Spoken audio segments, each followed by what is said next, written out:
अस्सलाम वालेकुम एवरीवन। तो हम लोग कंटिन्यू करेंगे नियोनेटोलॉजी को हमारी पीडियाट्रिक्स में, जिसमें हमने पहला टॉपिक किया था जो क्या था नियोनेटल रिससिटेशन को। आज जो दूसरा टॉपिक हमने करना है वो बर्थ एस्फिक्सिया है और इंशाल्लाह विल कंटिन्यू सारी जो पीड्स है वो सारी की सारी।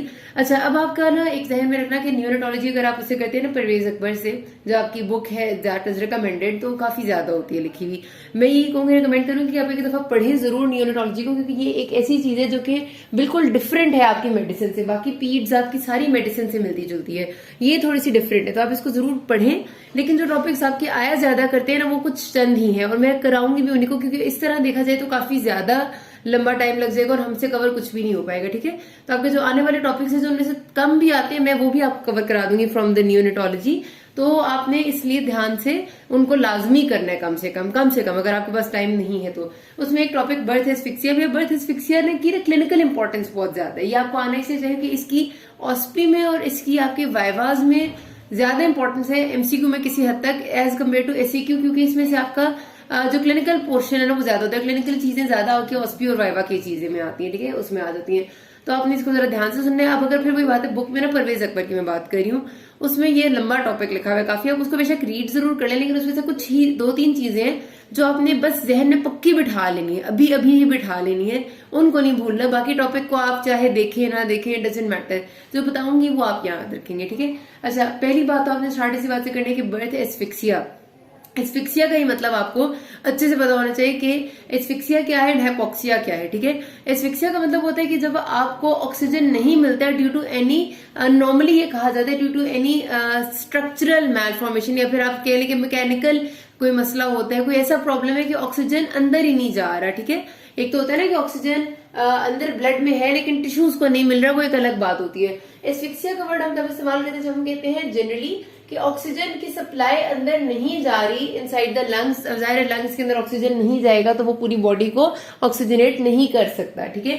इसको हम एस्फिक्सिया कहते हैं। बर्थ पे हर बच्चे को, आपको पता है कि ड्यूरिंग जब बच्चा पैदा होने से पहले होता है इनसाइड द वूम्ब, तो उसके लंग्स सारे के सारे कोलैप्स्ड होते हैं, उसके लंग्स में थोड़ा बहुत फ्लूइड होता है, मतलब उस वक्त वो रेस्पायर इस तरह लंग्स के थ्रू नहीं कर रहा होता, जो अपने लंग्स है उसके, उस वक्त उसकी रेस्पिरेशन सारी प्लेसेंटा के थ्रू हो रही होती है।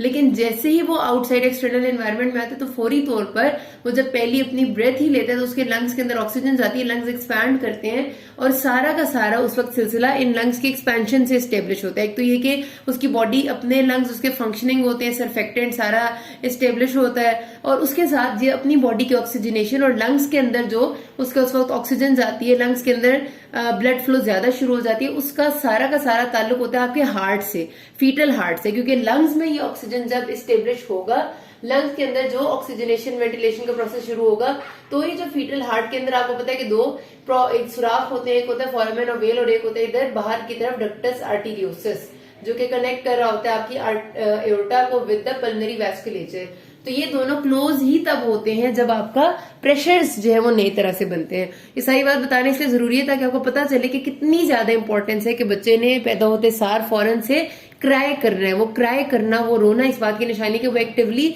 जोर तेजी से सांस लेगा। जो वो जोर से क्राई करेगा जितना, उतना बेहतर उसके लंग्स में इन्फ्लेशन होगी, और इसीलिए बच्चे को रोने देते हैं, ठीक है, ताकि उसके लंग्स में इन्फ्लेशन बेहतर से बेहतर होगी, और उसकी जो सारे फोरामेन और वेल उस वक्त बर्थ पे बंद हो जाता है, डक्टस आर्टीरियोसिस एक आध हफ्ते के अंदर अंदर बंद हो जाता है। वो इसीलिए होता है क्योंकि पल्मोनरी प्रेशर्स इंक्रीज होते हैं, पल्मोनरी वैस्कुलेचर सही से स्टेब्लिश होता है, और फिर प्रेशर डिफरेंस की वजह से ये बंद हो जाते हैं।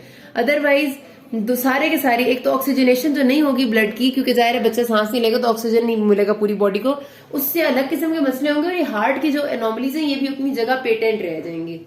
तो इसलिए बच्चे का रोना बहुत ही ज्यादा जरूरी है। अब यहाँ पर दूसरी बात आपने याद रखनी कि बच्चे के लिए हमारे पास सेकंड्स होते हैं। जब बच्चा पैदा होता है, नियोनेट एक बच्चा बाहर आएगा, उसमें हमारे पास सेकंड्स हैं कि सेकंड्स में हमने देखना है कि क्या वो उसका एपगार स्कोर कैसा है, सांस ले रहा है नहीं ले रहा, हमें फौरी तौर पे अगले 10 सेकंड के बाद क्या मैन्यूवर करना है, ठीक है। तो this is so important for you. तो हाँ, बहरहाल एस्फिक्सिया हो गया। एस्फिक्सिया का बेसिकली जो मतलब होता है कि lack of oxygen in the level of lungs normally कहते हैं, ठीक है। जैसे बच्चों में हम कहते हैं उसको कि lack of oxygen due to failure of initiation of breathing, क्योंकि उसकी ब्रीदिंग एक्टिविटी शुरू ही नहीं हुई तो उसको ऑक्सीजन कैसे मिल सकता है। और ब्रीदिंग एक्टिविटी शुरू नहीं हुई कैसे पता चलेगा, जब वो क्राई नहीं करेगा। तो आपके पास सिनेरियो में हमेशा आता है कि बच्चा जो है वो डिलीवर हुआ and the child did not cry, या फिर चाइल्ड क्राइड वेरी वीकली। इसके साथ अगर आप हाइपोक्सिया की बात करते हैं ना, तो हाइपोक्सिया का मतलब ये होता है कि टिश्यू लेवल पे जब ऑक्सीजन डिप्राइव हो जाती है उसको हाइपोक्सिया कहते हैं। ये बात आपने कभी भी ना अपने पल्ले से निकालनी नहीं है कि asphyxia and hypoxia are different, and asphyxia is failure of oxygenation due to some problem at the lungs level, at the respiratory system level, मतलब वहां पर ऑक्सीजनेशन नहीं हुई। लेकिन हाइपोक्सिया का मतलब होता है कि decrease oxygenation at tissue level. इसका मतलब यह है कि हाइपोक्सिया तब होगा जब आपके ब्लड में या तो ऑक्सीजन डिसॉल्व नहीं हुआ होगा, क्योंकि सारे ब्लड नहीं ऑक्सीजन लेके जा रहे हैं ना टिश्यूज के पास, या फिर कोई ट्रांसपोर्ट मैकेनिज्म नहीं है, या फिर ब्लड में ऑक्सीजन है लेकिन हार्ट ब्लड को पंप नहीं कर रहा और ब्लड को भेज ही नहीं रहा सारे टिश्यूज के पास। ठीक है, ज़ाहिर कार्डिक फेलियर होता है जब हार्ट पंप नहीं करता, तो चाहे ऑक्सीजन वाला ब्लड हमारे पास पड़ा हो, ब्लड जाएगा ही नहीं ब्रेन के पास, ब्रेन के पास नहीं जाएगा, बाकी ऑर्गन्स के पास नहीं जाएगा, तो उनको कहां से ऑक्सीजन मिलेगी। तो hypoxia is deprivation of oxygen at tissue level, और एस्फिक्सिया वो होता है। ठीक है, अच्छा इसके साथ ना इस्कीमिया भी पढ़ते होते हैं। इस्कीमिया का आपको पता है कि lack of blood supply to any organ is ischaemia, या एनी प्लेस जहां पर भी लैक ऑफ ब्लड सप्लाई होती है। क्योंकि बर्थ एस्फिक्सिया की जो सबसे इंपॉर्टेंट चीज है ना, जो हमने इसमें बेसिकली पढ़नी होती है, या फिर आप इसको हम ये कह सकते हैं दूसरे लफ्जों में कि इसका जो साथ वाला भाई या बहन कंसिडर करते हैं वो होता है hypoxic ischaemic encephalopathy. The reason is कि बर्थ एस्फिक्सिया सबसे कॉमनली जो प्रॉब्लम कॉज करता है और सबसे जल्दी जो प्रॉब्लम कॉज करता है वो आपके ब्रेन में होता है। आपको पता है कि brain is a very vital organ और उसको ऑक्सीजन की सप्लाई मुस्तकिल चाहिए होती है फॉर फंक्शनिंग। जब आपका बर्थ एस्फिक्सिया होगा, बच्चा क्राई नहीं करेगा, उसके ब्रेन को ऑक्सीजन नहीं मिलेगी। शुरू में आपको पता है कि बॉडी कॉम्पनसेट करने की कोशिश करती है लेकिन वो नहीं कर पाती, तो क्या होता है, ब्रेन को हाइपोक्सिया फील होगा। अब जाहिर है एस्फिक्सिया हुआ था लेवल ऑफ द लंग्स पे, ऑक्सीजन किसी वजह से नहीं अंदर आई, नहीं आई तो क्या हुआ, हाइपोक्सिया हुआ लेवल ऑफ द ब्रेन पे, ब्रेन को ब्लड ऑक्सीजन नहीं मिला। उसके साथ साथ इस्कीमिया भी हुआ ब्रेन पे। हो सकता है कि ब्रेन को हुआ ही इस्कीमिया की वजह से हाइपोक्सिया हुआ हो। रीजन है कि देखिए अब ये ब्रेन पड़ा हुआ है ना, दो बातें हो सकती हैं, या तो ये कि ब्लड आया ही नहीं ब्रेन के पास, ब्लड नहीं आएगा तो ऑक्सीजन नहीं आएगा। अब इससे हमें नहीं पता कि ब्लड में ऑक्सीजन थी या नहीं, हमें पता है ब्लड ही नहीं आया, तो उसका मतलब है कि इस्कीमिया पहले हुआ और उसके बाद इस्कीमिया की वजह से हाइपोक्सिया हुआ। दूसरी ये कॉज हो सकती है कि ब्लड आ रहा था ब्रेन के पास लेकिन ब्लड में ऑक्सीजन ही नहीं थी, ब्लड में ऑक्सीजन नहीं थी तो हाइपोक्सिया हुआ ब्रेन को। और ये ब्लड क्योंकि जो ब्रेन के पास आ रहा था इसमें ऑक्सीजन नहीं थी, तो साथ ही साथ यही ब्लड हार्ट के पास भी जा रहा था, हार्ट को भी ऑक्सीजन नहीं मिली, हार्ट को ऑक्सीजन नहीं मिली तो हार्ट ने भी अपना फंक्शन करना कम कर दिया। अब उसने ब्लड सप्लाई मजीद कम कर दी, तो उसकी वजह से बाद में इस्कीमिया हुआ। तो हाइपोक्सिक इस्कीमिक चेंजेस जब ब्रेन में आते हैं तो रिजल्टेंटली क्या होता है, एनकेफेलोपैथी हो जाती है, यानी कि ब्रेन का फंक्शन खराब हो जाता है और पेशेंट अपना जो है वो चला जाता है in the state of coma. तो हाइपोक्सिक इस्कीमिक एनकेफेलोपैथी का नाम आपने हमेशा याद रखना है कि बर्थ एस्फिक्सिया के साथ आपका ये चीज सबसे पहले आती है। और अक्सर आपको जो ऑस्पिका स्टेशन आते हैं ना उसमें बेसिकली वो आपसे ये पूछ रहे होते हैं कि what is the treatment of hypoxic ischaemic encephalopathy, और बच्चों को पता ही नहीं होता कि क्या पूछ रहे हैं। असल में वो बर्थ एस्फिक्सिया की ट्रीटमेंट पूछ रहे होते हैं कि बर्थ एस्फिक्सिया की वजह से हाइपोक्सिया हुआ बच्चे को, छोटा सा बच्चा था, पहले अभी पैदा हुआ था, डिलेड क्राई थी या क्राई किया ही नहीं, और उसको किसी ने घर पे पैदा हुआ था, फौरी तौर पे ट्रीट नहीं किया गया, तो रिजल्टेंटली वो प्रेजेंट किया हॉस्पिटल में with the state of coma, और अब आपने देखा तो उसका ब्रेन कुछ ना कुछ डैमेज हो चुका है। ठीक है, तो इस तरह की पिक्चर आ जाती है। अच्छा जी, एक तो आपने ये बातें बहुत जरूरी है, ये सारी आपके ऑस्पी के क्वेश्चंस है, वाइवा के क्वेश्चंस है, आपने नहीं भूलने। अच्छा, रिस्क फैक्टर्स क्या होते हैं बर्थ एस्फिक्सिया की, इसमें कोई मुश्किल बात नहीं, बुक में भी लिखे हुए हैं लिस्टेड, आपने उसमें से मोटे मोटे से 3-4 जरूर याद रखने की। कुछ मैटरनल रिस्क फैक्टर्स हो सकते हैं, कुछ प्लेसेंटल और कुछ फीटल। अब जो मैटरनल रिस्क फैक्टर्स होते हैं ना वो इसी वजह से हम कहते हैं कि माँ को रूटीन विजिट्स करने चाहिए, ताकि हमें पहले से पता हो अगर कोई फीमेल में कोई रिस्क फैक्टर है तो हमें पहले से पता हो कि बर्थ के टाइम पे बच्चे को एस्फिक्सिया हो सकता है, तो हम पहले से उसकी तैयारी करके रखें, हमारे जहन में होगा तो चीजें ज्यादा आसान हो जाएंगी। तो मैटरनल रिस्क फैक्टर्स क्या होते हैं, अब देखिए मैटरनल में वो सारी बातें आ जाएंगी जिनसे blood flow to the placenta reduce हो सकता है। ठीक है, आप अपने जहन में अगर ये रख लेना तो आप खुद से ही बना लेंगे। हाइपरटेंशन होगी, हाइपोटेंशन होगी, दोनों सूरतों में प्लेसेंटल ब्लड फ्लो कम हो जाता है। हाइपरटेंशन से वैस्कुलर स्पैज्म हो जाता है और हाइपोटेंशन से ब्लड सप्लाई कम हो जाती है। ठीक है, तो आप ये अपने पास लिखे हुए भी हैं, इनको बस खाली जहन में जरा बिठा लें जो मैं बोल रही हूँ। हाइपर और हाइपरटेंशन हो गया। डायबिटीज अब होता है कि वैसी वैस्कुलर एब्नॉर्मैलिटी कर देती है, मैटरनल डायबिटीज हो जाएंगी। उसके बाद कोई भी मैटरनल इन्फेक्शन जो भी किस्म का होगा वो जाहिर ब्लड सप्लाई को कॉम्प्रोमाइज कर सकता है। एंड देन अगर मैटरनल पेल्विक एब्नॉर्मैलिटीज है, क्योंकि पेल्विक एब्नॉर्मैलिटी की बीमारी से होती है बहुत शॉर्ट पेल्विस होता है, बच्चे को डिलीवरी के टाइम पे जगह ही नहीं मिलती और उसका एकदम से ब्लड सप्लाई शदीद कम हो जाती है, that leads to asphyxia.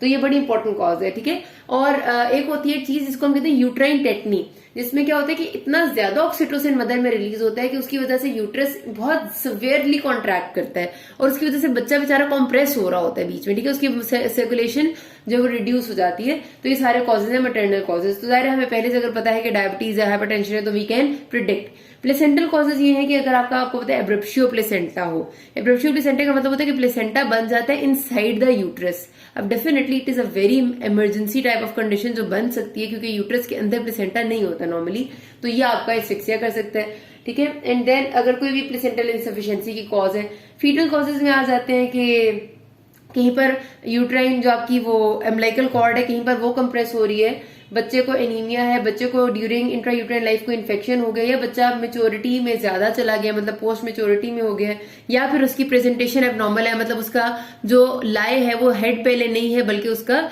Pelvic and सामने है। तो ये सारी चीजें ऐसी हैं जो कि हमें पता चल जाता है कि ये बाद में एस्फिक्सिया कर सकती हैं, ठीक है। कोई भी प्रॉब्लम हो जाएगी that it can lead to asphyxia. तो आपने मोटा मोटा सा ना इनमें से तीन चार याद रखने हैं।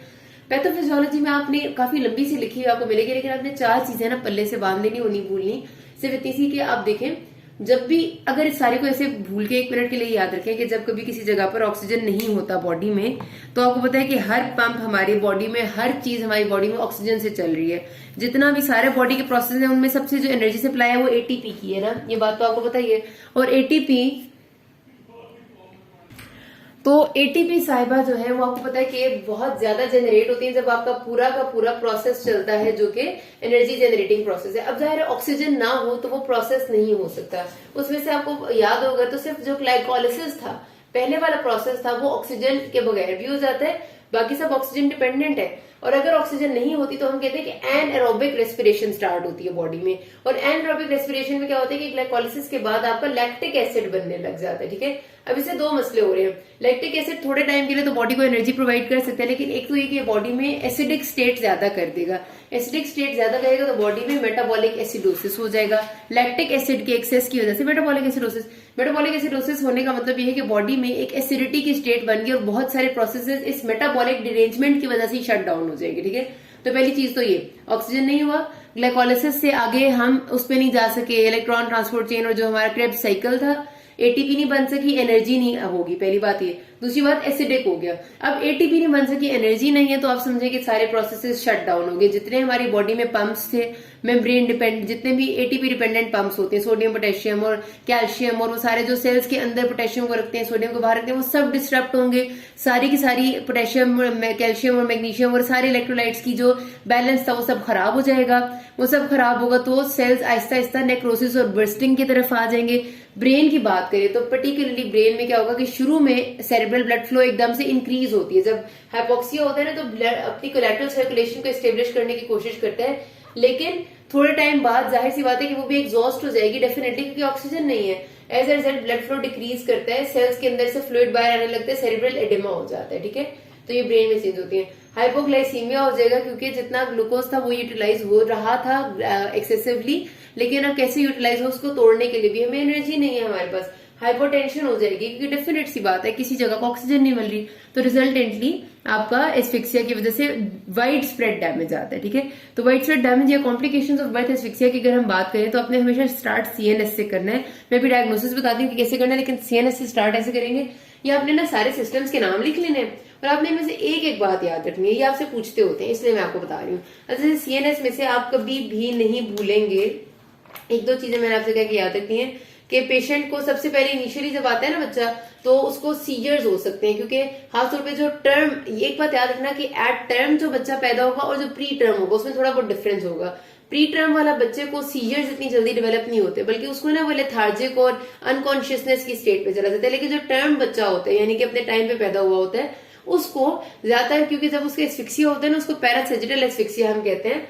मिड लाइन के साइड वाले सारे एरियाज जब उसके खराब होते हैं, टेम्पोरल लोब इन्वॉल्व होते हैं, तो आपको पता है टेम्पोरल लोब में we are having a centre of seizures, epilepsy का सेंटर होता है। तो उसकी वजह से क्या होता है कि बच्चा सीजर्स के साथ प्रेजेंट करता है, मतलब उसको न्यूनेटल सीजर्स होते हैं, झटके पड़ते हैं।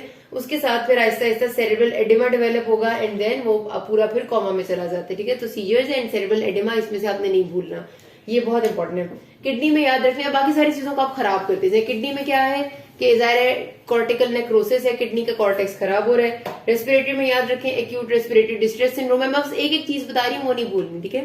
सीवीएस में याद रख लें कि मायोकार्डियल इस्कीमिया हुआ, रिजल्टेंटली हार्ट फेल हो गया।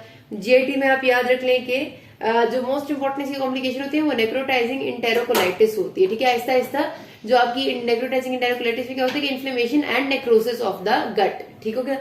हेमेटोलॉजिक में आपने याद रखना है कि डीआईसी हो जाती है, डिसेमिनेटेड इंट्रावेस्कुलर कोएगुलेशन, क्योंकि कोएगुलोपैथी हो जाती है सारे क्लॉटिंग फैक्टर्स की, प्लेटलेट्स की, आगे पीछे डिरेंजमेंट्स। मेटाबॉलिक में अभी मैंने बता दी हाइपोग्लाइसीमिया और बाकी सबकी भी हाइपोमैग्नीसीमिया वगैरह। हेपेटिक में शॉक में चला जाता है लिवर, ठीक है। स्किन में आपने याद रखना है कि it results in fat necrosis, subcutaneous fat वो भी टूटने लग जाता है एंड एड्रीनल इंसफिशिएंसी हो जाती है, ठीक है। तो ये आपने एक ही चीज सबकी जरूर याद रखनी है। बाकी हम अगले पार्ट में जरा कर देंगे, किसी कोई मसला हो कि नाम में। Thank you.